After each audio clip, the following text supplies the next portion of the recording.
what you see in the media, okay, reading books, seeing TV, seeing movies, the socialization process, okay, it impacts your preferences.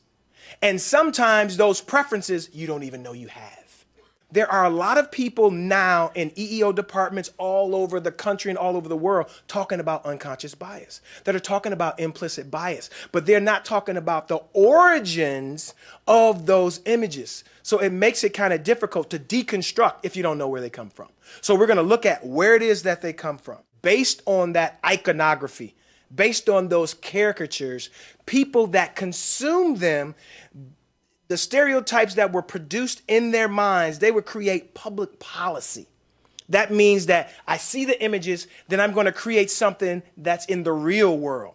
And so when you have things like the black codes or the slave codes, which restricted movement and rights of people of African ancestry, they were produced because people saw those images. They saw that imagery. And I just want to tell you, we are talking about how this imagery in popular culture is consumed and impacts those of African ancestry.